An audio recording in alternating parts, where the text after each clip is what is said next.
আইন মন্ত্রণালয়ের বিচার শাখার 5 থেকে আমাদের যে প্রাপ্ত মতামত যে সত্যতমদেরকে শুধু কেবল সত্যতমদের ক্ষেত্রে সনদের মেয়াদ থাকা সত্ত্বেও যায় না ব্যবসা শুরু করবে এখন তাদেরকে একটিবারের জন্য আবেদনের সুযোগ দেওয়া এবং এনটিআরসিও ব্যাপারে একটা রূপরেখা দিয়েছে যে অতীতে সকলকে সকল সবাই একসাথে ভাই সবাই একসাথে ভালো হবে। সেটা খারাপ দেখা যাচ্ছে না আপনাদের পার্সোনালি এখানে নিবন্ধন পরীক্ষায় উত্তীর্ণ প্রার্থী যারা আমরা পঞ্চম এবং ধারাবাহিকভাবে ষষ্ঠ গণবিজ্ঞপ্তি বঞ্চিত হয়েছি প্রকৃত করোনার ভুক্তভোগী আমরা আগামী 12 তারিখ থেকে আমাদের দাবি পূরণ না হলে ইনশাআল্লাহ এনটিআরসি শাটডাউন ঘোষণার এই কর্মসূচি আমরা এখন শুরু করতে যাচ্ছি। প্রিয় সাংবাদিক বন্ধুগণ, আপনারা সকলেই অবগত আছেন যে 2020 সালে 7তম করোনার যাদের সাথে করোনার কোনো সম্পর্ক নেই, অর্থাৎ যাদের বয়স অলরেডি তখন 30 বছর শেষ হয়ে গেছে, 34 বছর বয়স ছিল, তারা চাকরিটা পেয়েছে, কিন্তু আমাদেরকে নিয়োগ থেকে বঞ্চিত করা হয়েছে। তো সব বিষয়গুলো নিয়ে আমি আপনাদের কাছে আমাদের বিষয়গুলো মূল বিষয়গুলো উপস্থাপন করার জন্য আমি এই মুহূর্তে আমন্ত্রণ জানাচ্ছি রঞ্জন পাস নিয়োগ বঞ্চিত জনাব জসিম ভাইকে। সৃষ্টিকর্তা করতেছি যে আমাদের আজকের প্রতিবদ্ধ বিষয় হলো 17 এবং 18তম নিবন্ধনে পাশকৃত যারা পঞ্চম 17তম নিবন্ধনধারীরা পঞ্চম গণবিজ্ঞপ্তিতে এবং 18তম নিবন্ধনধারীরা ষষ্ঠ গণবিজ্ঞপ্তিতে আবেদন করতে পারে নাই। এর মূল প্রতিবদ্ধ বিষয় হলো আপনারা এটা জেনে থাকবেন যে একটা প্রতিষ্ঠান কতটা অজ্ঞতার পরিচয় দিলে এদেশের শিক্ষিত সমাজকে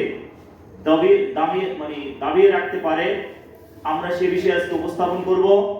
বিষয়টা হলো 2020 সালের 23শে জানুয়ারি একটি সার্কুলার হয় 17তম নিবন্ধনের এবং 2রা নভেম্বর 2023 18তম নিবন্ধনের সার্কুলারটা হয়।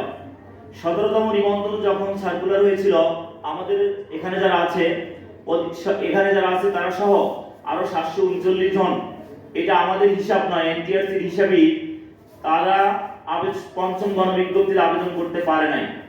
এর কারণ হলো যখন সার্কুলার হয় তখন পরীক্ষা হওয়ার কথা ছিল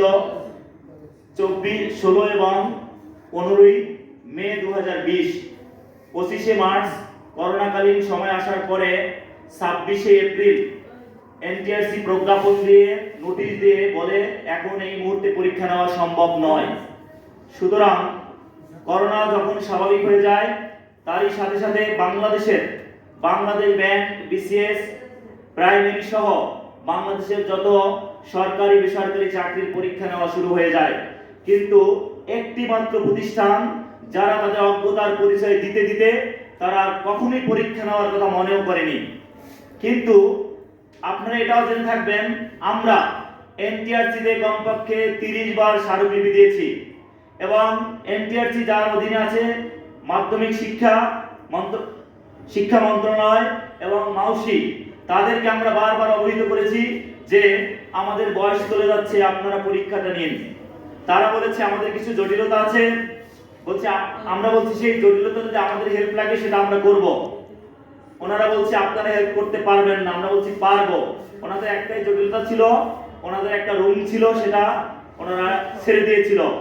আমার কথা হলো আপনার যদি সদিচ্ছাই থাকে, আপনি বাংলাদেশের জন্য এই যে সকল শ্রেণী পেশার মানুষের জন্য, শিক্ষিত সমাজের জন্য শিক্ষকতা পেশা আসার একটা দ্বার খুলে দিয়েছিল তৎকালীন বিএনপি সরকার 2005 সালে এনটিআরসি প্রতিষ্ঠা করে।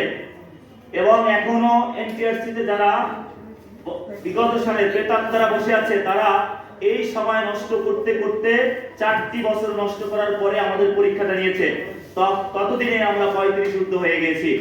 এবং তারা যখন পঞ্চম গণবিজ্ঞপ্তি জারি করে তখন তারা বলে যে আমরা আপনাদেরকে দিতে পারবো না। কেন দিতে পারবো না? আপনারা বয়স 35 ঊর্ধ্ব হয়ে গেছেন। তারা আমাদের বয়স 35 ঊর্ধ্ব কারা করেছে? এনটিআরসি করেছে, আমরা করি নাই। সুতরাং আরেকটি বিষয় হলো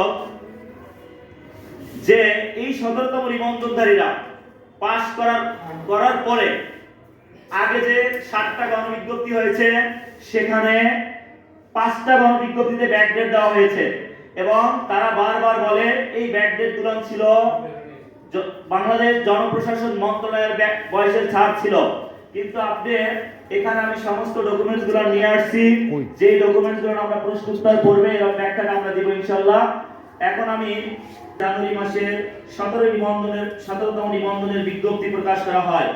পিডি রিটেন ও ভাইবা পর চূড়ান্ত ফল প্রকাশিত হয় 28 ডিসেম্বর 2023 সালে। করোনা ও এনটিআরসি এর দাপ্তরিক কারণে 1 বছরের একটি নিবন্ধনের কার্যক্রম শেষ করতে প্রায় 4 বছরের অধিক সময় লেগে যায়। এতে 17তম শিক্ষক নিবন্ধনকারী 739 জনের বয়স শেষ হয়ে যায়। যদি এনটিআরসি যে সনদ দিয়েছে তার মেয়াদ 3 বছর থাকা সত্ত্বেও বয়সের কারণে আমরা 17তম নিবন্ধনধারী একটিবারের জন্য আবেদন করতে পারিনি। এইভাবে 18তম নিবন্ধনধারীদেরও 2023 সালের 2রা নভেম্বর বিজ্ঞপ্তি প্রকাশ করে থাকে। 25 সালের চূড়ান্ত ফল প্রকাশ করে পর্যন্ত 2 বছরের বেশি সময় লাগে। কিন্তু কথা আপনারা জেনে থাকবেন, এনটিআরসি 2005 সালে প্রতিষ্ঠার পরে রাষ্ট্রপতির প্রজ্ঞাপনে এবং অর্ডিন্যান্সে আছে প্রত্যেক বর্ষে পঞ্জি বর্ষে একটা পরীক্ষা শেষ করতে হবে। তাহলে তারা বাংলাদেশের সর্বোচ্চ রাষ্ট্রীয় সাংবিধানিক পদ রাষ্ট্রপতি, সে যখন প্রজ্ঞাপন দেয়, সে যখন একটি অর্ডিন্যান্স জারি করে, তারা সেটাও মানেনি। এতে অনেকের বয়স শেষ হয়ে যায়। এ বিষয়ে এনটিআরসি ও শিক্ষা মন্ত্রণালয়ের প্রস্তাবনার আলোকে আইন মন্ত্রণালয় স্পষ্টভাবে মতামত দিয়েছে যে আপিল বিভাগের রায় অনুযায়ী সনদের মেয়াদ 3 বছর থাকা সাপেক্ষে যে কোনো ব্যাচকে আবেদন দেওয়া যেতে পারে। এখন আইন মন্ত্রণালয়ের মতামত হলো, দেখেন উপরোক্ত মাননীয় আপিল বিভাগের রায় অনুযায়ী সনদের মেয়াদ 3 বছর থাকা সাপেক্ষে সার্বিক বিষয়াদি বিবেচনা নিয়ে সংশ্লিষ্ট মন্ত্রণালয় বিভাগ উক্ত ব্যাচের প্রার্থীদের ক্ষেত্রে কোন তারিখে সর্বোচ্চ বয়স সীমা 35 বছর নির্ধারিত হবে এ বিষয়ে যুক্তিসঙ্গত সিদ্ধান্ত গ্রহণ করতে পারে। তার মানে এই যে আইন মন্ত্রণালয়ের মতামতটা দিয়েছে, কেন দিয়েছে? তারা বিগত আওয়ামী লীগ সরকারের পতন হয় 5ই আগস্ট 2024, 7ই আগস্ট 2024 এনটিআরসি তাদের ভুল বুঝতে পেরে তারা একটি চিঠি দেয় শিক্ষা মন্ত্রণালয়কে যে এদেরকে নিয়োগ দেওয়া যাবে কিনা, আমাদের কাছে সেই চিঠিটা আছে। তারপরে শিক্ষা মন্ত্রণালয় সেটাকে ভেটিং এর জন্য আইন মন্ত্রণালয়ে পাঠায়। আইন মন্ত্রণালয় থেকে তাদের মতামত আসে যে 17তম নিবন্ধনধারীরা যেহেতু একটিবারের জন্য আবেদন করতে পারে নাই, 13তম 343/19 যে মামলার রায় অনুযায়ী সনদের মেয়াদ থাকা সাপেক্ষে একবারের জন্য আবেদন করা দেওয়া যেতে পারে। কিন্তু ওনারা এটাকে ঘুরিয়ে পেঁচিয়ে আমলাতান্ত্রিক মারপ্যাচের কারণে আজও আমরা রাস্তায়। আপনারা এটাও জানেন, 15 জুন 2025 এবং 22 মে 2025 আমরা যে আন্দোলন করেছি, শেখ হাসিনার পতনের পরে এই বাংলাদেশে সর্বোচ্চ রক্তক্ষয়ী আন্দোলন হয়েছে 17তম নিবন্ধনধারীরা করেছে, যেখানে আমরা সচিবালয়ের 2 নম্বর গেটে 144 দ্বারা ভঙ্গ করেছি। আমরা এই দেশের সুষ্ঠু এবং মেধাবী সন্তান, আমরা কেন 144 দ্বারা ভঙ্গ করেছি আপনারা জানেন। এদেশের এই বাংলাদেশের মানুষ 25 মার্চ 1971 সালে যখন স্বাধীনতা যুদ্ধের ঘোষণা হয়েছিল, তখন এই বাংলার আমার জনতা কিন্তু 144 দ্বারা ভঙ্গ করেছিল অত্যাচার, অবিচার এবং দুর্নীতির বিরুদ্ধে। আমরাও তেমনি ভাবে 2রা মে আমরা যখন এই 144 দ্বারা ভঙ্গ করে সচিবালয়ের 2 নম্বর গেটে বসে পড়েছিলাম, তখন আমাদেরকে আমলারা বলেছিল আমরা আপনাদের দাবিটা দেখব। তারা দেখেনি। তখন আমরা 15 জুন 2025 আপনারা এই প্রেস ক্লাবের পাশে সচিবালয়ের 5 নম্বর গেটে আমরা 40 জন আহত হয়েছিল, সেখানে আমরা আন্দোলন করেছি। কিন্তু পুলিশ আমাদেরকে সাউন্ড গ্রেনেড মারতে বাধ্য হয়েছিল। কেন হয়েছিল? আমাদের দাবিটা যৌক্তিক।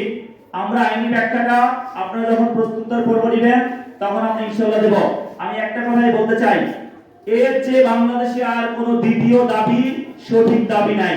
কারণ 4 বছর নষ্ট করছে কর্তৃপক্ষ। রাষ্ট্র হলো জনগণের কল্যাণের জন্য গঠিত হয়। রাষ্ট্রের সকল কার্যক্রম এবং আইন জনগণের কল্যাণে পরিচালিত হয়। তাহলে আমরা এই দেশের জনগণ এদেশের শিক্ষিত জাতি শিক্ষক হতে চাই, এদেশে আমরা কি জাতি গড়ার কারিগর হতে চাই, সেখানে কেন আমাদেরকে বাধা দেওয়া হবে? সুতরাং আপনারা জানেন যে এনটিএসসি এর আইন কর্মকর্তা আছেন, তিনি যেসব কথাবার্তা বলেন, সে বলে আমি আইন জানি না, সচিবের কাছে গেলে বলে আইন জানি না, চেয়ারম্যানের কাছে বলে এনটিআরসি এর আইন আমরা এত বুঝি না, মারপ্যাচ।